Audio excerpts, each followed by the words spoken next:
Bridger's gonna pull this video up on his socials. If you haven't seen it, we'll splice it over the video here, overlay it. So you want to start with the cliff? Yes, that one right there. So I'll give you my perspective. The first time I saw it, we don't know. We don't know. All we see is what's in the frame. Yeah. So what I saw in the frame was a wacky dude doing some wacky stuff. Okay. Yeah.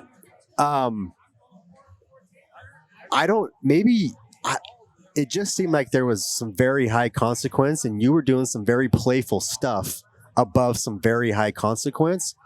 And then you were like, all right, time for me to just, I'm done with this spot. I'm just going to like bunny hop off this cliff, turn my sled on its side, barely almost puncture myself on a tree, and then just ride it out. Yeah.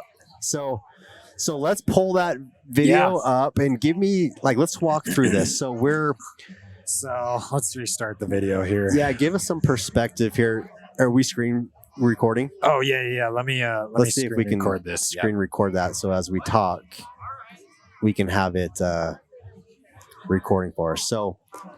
So going into it right there, I mean, it's so hard. So this was my second try at this little maneuver here. So first try, what happened? So first try, very similar. If you hold right there, we'll stop the video. Yeah, let's do that. So start over. Oh yeah. And I think if you just put your finger on it, it will. Perfect. Nope, I love it. It'll pause for us. Okay. Here we go. So going into this kind of a scenario, my first thing, my goal was to do a hop over on top of the rock, come back out the way it came. You call it a rock, but it's a cliff. It looks like a cliff in the frame. Not so much a cliff, more of a rock. Well, I mean, there's a drop off there for sure. There's definitely a drop off. Yeah. So my first one going into it, and I never posted it because it just wasn't it wasn't really a fail, but it also wasn't that cool, I guess. So going into it, I kind of did a little hop over, but it wasn't super clean, and I just kind of slid down. I elevated down this. Oh, basically. Right there. Okay. Yeah, right there. Didn't notice that. No. So it was just like, I could do this better. I got this. So I was like, well, get the cameras rolling again, boys. Let's see how this goes. So I took this one just a little bit deeper. The problem with this setup here is there was kind of a rolling knob before. Right here, there's a roll. And then it also kind of rolls. And this is kind of like a little valley right here where I'm trying to do my hop over. Yep. Which the problem with that is, especially on an 850, a stock 850, it's clutched, it's got a cam. That's it. And some shocks and other things, but it's a stock sled. You cannot build enough speed on this with the snow conditions to keep your momentum through the rolling knobs. Yep. So the hop over maneuver is you gotta have momentum. You gotta have some speed. Otherwise, you're gonna do exactly what I did, and it just didn't quite work out the way I wanted it to. Okay. But anyways, fast forward, going into it, not enough speed, and you'll notice that the track just kind of washes out / spins in the snow versus hooking up because I don't have that momentum. Getting your tips up, Getting right? the tips up, setting the sled, and coming back.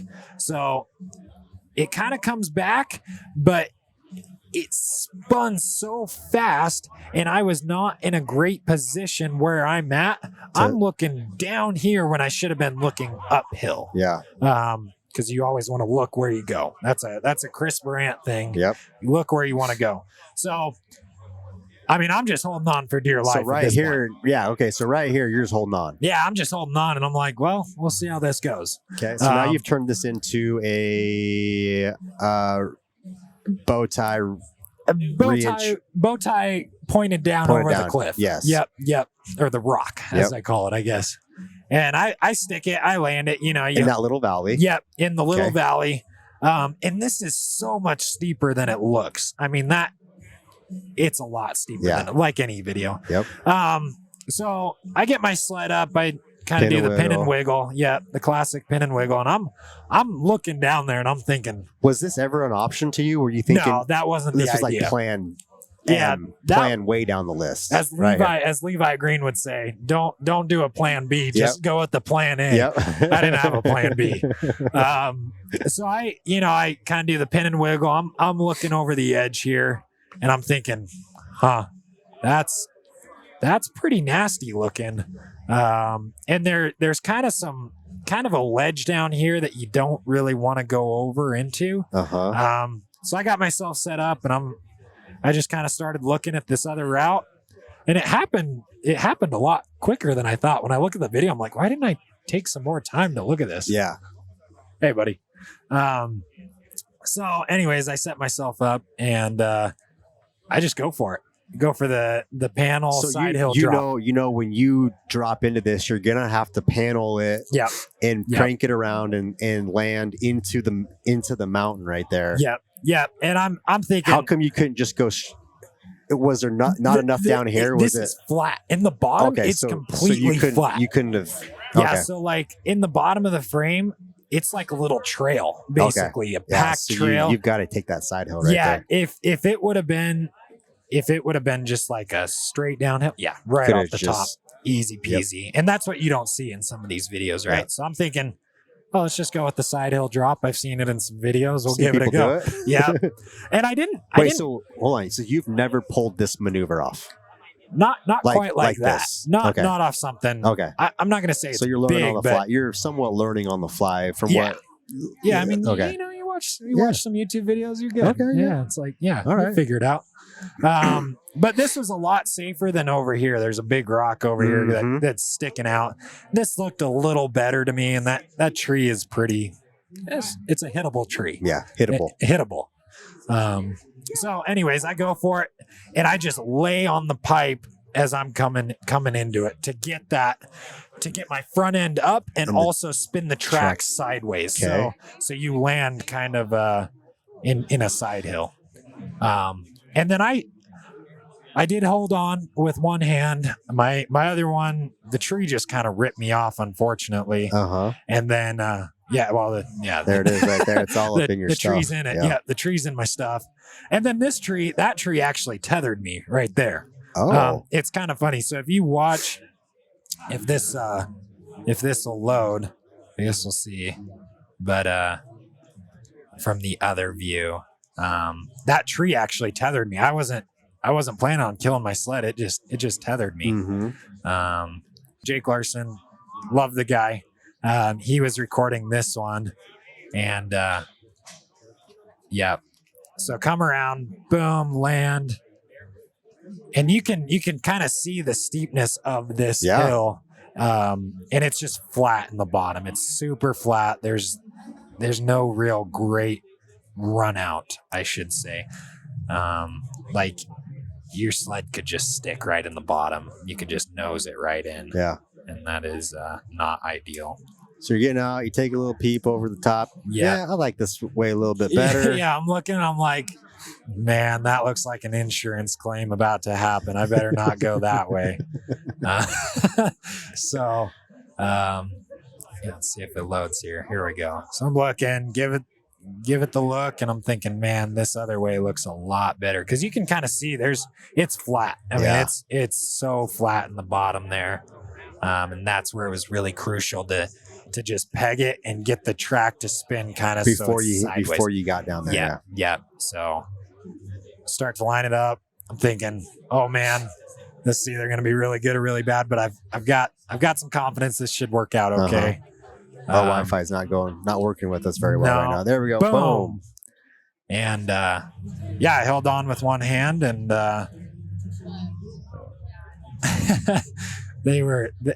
Brent and Jake said that this was the craziest thing they've ever seen. Oh yeah, we can hear their commentary. I think it's Brent, right? On Brent's video. Yeah. He's like, what in the heck? I don't remember what he said, but he's like, I don't know how you just boom right there, tethered. Yeah, tethered right there. And I was like, what the heck? So that was a pretty cool one. That's cool. Yep. So I'll stop that recording there. Yeah, go to the real quick. We'll see if we have decent service for this one, but this one. we reposted this, and a lot of people were confused as to why you would purposely drive your snowmobile right into a rock, right on top of a rock. Yeah. Okay. So something about this hit. This was probably my 6th or 7th try at this. Okay. And that's what kind of put me into the situation of launching off the rock into the rocks. And it was one of those times that I let myself, like, I pushed it too far, I would say. To the point of like I remember Brent and Jake saying, like, yeah, man, is this really worth it? And they told me that a couple times, like, is this worth it? And I'm like, oh, dude. Like after hit 4, after hit 5. Hey. Yeah, they were like, hey, maybe you should, not do this. And I didn't listen to them. And that was really dumb, to be honest. It was like, dude, what are you thinking? Like, this is something that could hurt you, right? But I was so stuck on the fact that, man, I got this. Yeah. Like, I can do this. I'm going to launch off this rock and I'm going to land below these other rocks, and it is going to be the coolest thing ever. So anyways, going into it, I'm thinking these little rocks, man, they launch you. Like, you can take right off of them, and it's pretty hard on your sled. So your track is just sticking on. It's just, you're just right against it. Yep, you're just spinning right off of it. And with the angle of the rock, it's going to toss you the way you want it to go. But you're also rock on sled. There's no snow in that. And I mean, I'm looking down. I'm midair looking down, and I'm thinking, this ain't gonna. This didn't put me where I want it to. Yeah. So were you hoping for it to send you a little bit further down? Yep. Down below the rocks, into my nice little fluffy landing zone. And I had a couple that put me right there, and I just didn't stick it quite right. But it could have been really cool. Yeah. So at that point, I'm thinking ejectocito, because we're letting go. My sled lands in the rocks. It did hit that rock right there. It hit it so hard. I thought my bulkhead was broken. Like, was it rideable? Oh yeah, I didn't. Nothing. The only thing I broke was, on the Matrix, the little the tabs where the side panel clips into on the front bumper. Yeah, I broke one of those, and that was it. Wow. Yeah, not bad. Trencher's A-arms and Fox shocks, I guess, held up pretty well. There you go.